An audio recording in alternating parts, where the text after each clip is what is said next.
Ito na. Alpo Tevez Jr. Oh, Kinumpirma po yan sa News 5 ni Pamplona Mayor Janice Legamo. oh, Anya, kahit nakita silang litrato oh. Okay na. online ng pagdakip kay Tevez, agad itong sinend ni Mayor Legamo sa DOJ. Oh, hindi ako nagbalita, ah. Teka muna, linawin natin, ha. Hindi ako nagbalita, ha. Oh, ang nagbalita po ay si Mayor Janice. Ha? O baka kasi peke yan. Si Mayor Janice nagbalita at News 5. Oh, basa. Naglabas na rin ng hiwalay na statement ang DOJ at kinumpirma ang pag-aresto kay Tevez. Nako. Sa ngayon, umaasa si Mayor Legamo na maibabalik agad si Tevez sa Pilipinas. Higit isang taon nang nasa ibang bansa ang dating Oo. kongresista. Si Totoo ba? Naniniwala kayo? Si Janice at saka si DOJ daw. Oh, bahala kayo. Basta ako, babalita lang natin, ha. Mahirap eh. Baka masunog tayo dyan, sasabihin, ay hindi naman pala, fake news. Oh, hindi ko sinasabing totoo yung balita. Hindi ko rin sinasabing hindi totoo yung balita. Basta ang sabi, nahuli na daw, nakita raw, may post daw, sa Timor-Leste na napapaligiran ng pulis si Tevez. At si Janice, tawagan ko nga. At si Janice sabi, at kinumpirma din ni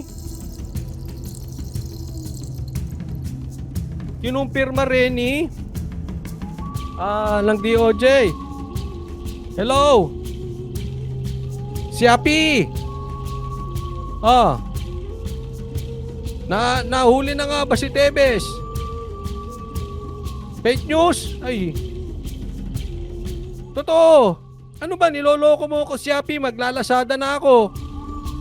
Fake news? Hindi ko alam, ha. Mahala kayo dyan. Wala akong pakialam. Basta ako, sinasabi ko sa inyo, hindi ko alam kung totoo o hindi. Babalita lang tayo. Tuloy. Tevez ang tinuturong mastermind sa pagpatay sa mister ni Mayor Legamo na si dating Negros Oriental Governor Roel Legamo at siyam na iba pa. Tinanggi po yan ng dating kongresista. Kamakailan lamang nang may sama si Tevez sa red notice ng Interpol. Nagsisilbi itong pakiusap sa mga bansa na hulihin ang dating mambabatas. The picture that shows RD, I Picture lang pala eh. Nakaposas ba? Ika nga muna. Nakaposas ba? Oh. Ano to Shopee na to? Ano?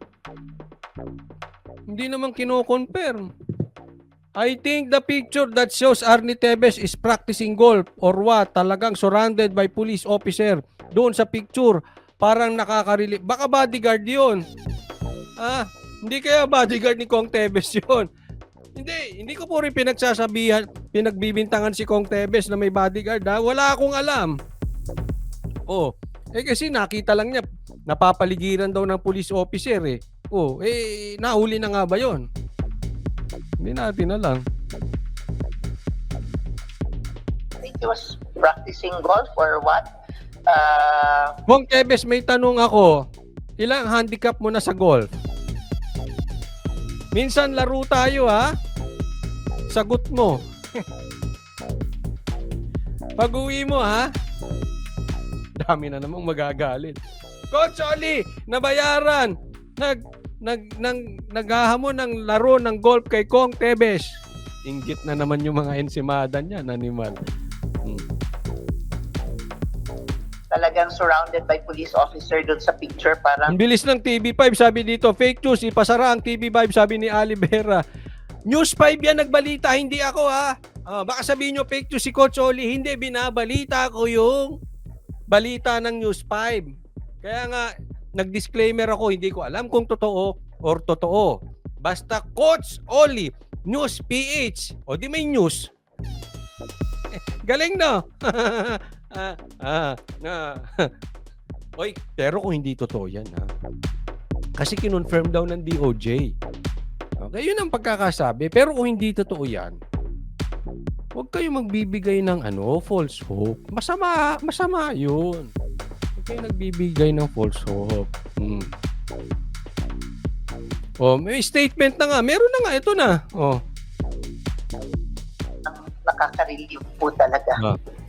lalong-lalo na po if he will be behind bars. We would like to see him behind bars. Seeing Arnie behind bars, gusto ko talagang puntahan at tignan na ipasok siya sa kulungan.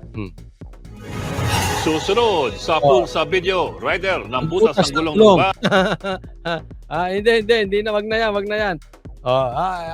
Abangan natin kasi magde-develop pa naman yan, ha? Kung totoo ito o hindi. No? So, di ba narinig nyo naman, tama ba yung pagkakadinig ko? Pakinggan nga natin ulit. Kinonfirma ng DOJ di ba? Yun ang sabi, kinonfirma ng DOJ Ibang bansa ang dating kongresista. Si Tevez ang tinuturong mastermind sa pagpatay sa mister ni Mio Degamo na si dating Negros Oriental Governor Roel Degamo at siyam na iba pa. Tinanggi po yan ng dating DK. Na ang Sandy K. Kasi hindi ko pa talaga rescuers. Galing sila sa isang na statement ang DOJ at kinumpirma ang pag-aresto kay Tevez. Sa ngayon, kinumpirma ng DOJ. Ngayon, pagka hindi totoo yan, alam nyo na, fake news sila. Kasi kinumpirma nila Tapos, binalita ni Janice. Binalita ng News 5. Binalita rin ni Coach. Ay, hindi binalita ko lang Huwag kayo magagalit sa akin Rosalie, may lakad ka ba? Nagmamadali ka. Hindi ko alam yung kabit ni Risa na yan. Oo, hindi ko po, kasi hindi po ako pupunta sa mga personal. J. Guevara TV, shout out sa'yo. Kaya hindi ko po alam yung mga kabit-kabit na ganyan. Tanong natin kay Attorney Topacio. Attorney Topacio! Tawagan ko nga si Attorney Topacio. Attorney Vic, tawagan natin. Attorney Vic, alam mo ba ito? Ay, pero si Attorney Vic, kung tatakbo si Attorney Vic, supportahan natin. Hindi, wala akong alam, ha?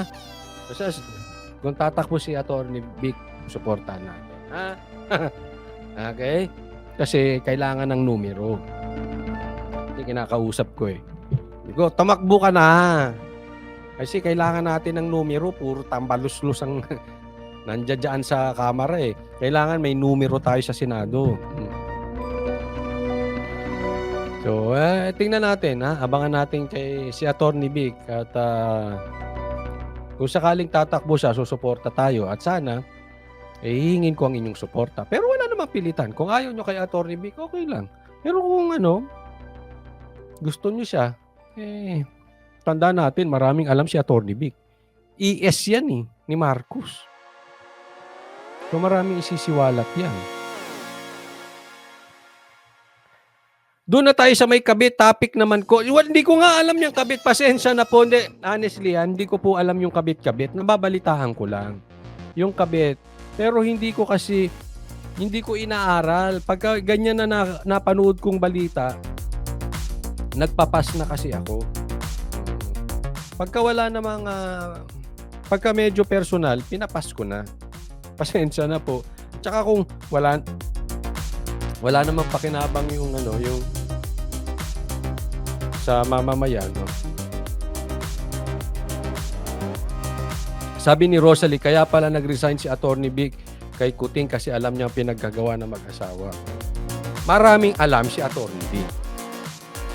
Marami pong alam. Yan ang sasabihin ko sa inyo. Kasi marami siyang kwento. Pero hindi namin sinama sa interview. So maraming alam. ES yan Kung ano si Senator Bongo kay Tatay Digong, yan po si Attorney Vic kay BBM. Imaginein mo, si Bongo tumakbo sa kabila. Nagalit kay PRRD. Ang daming alam niyan.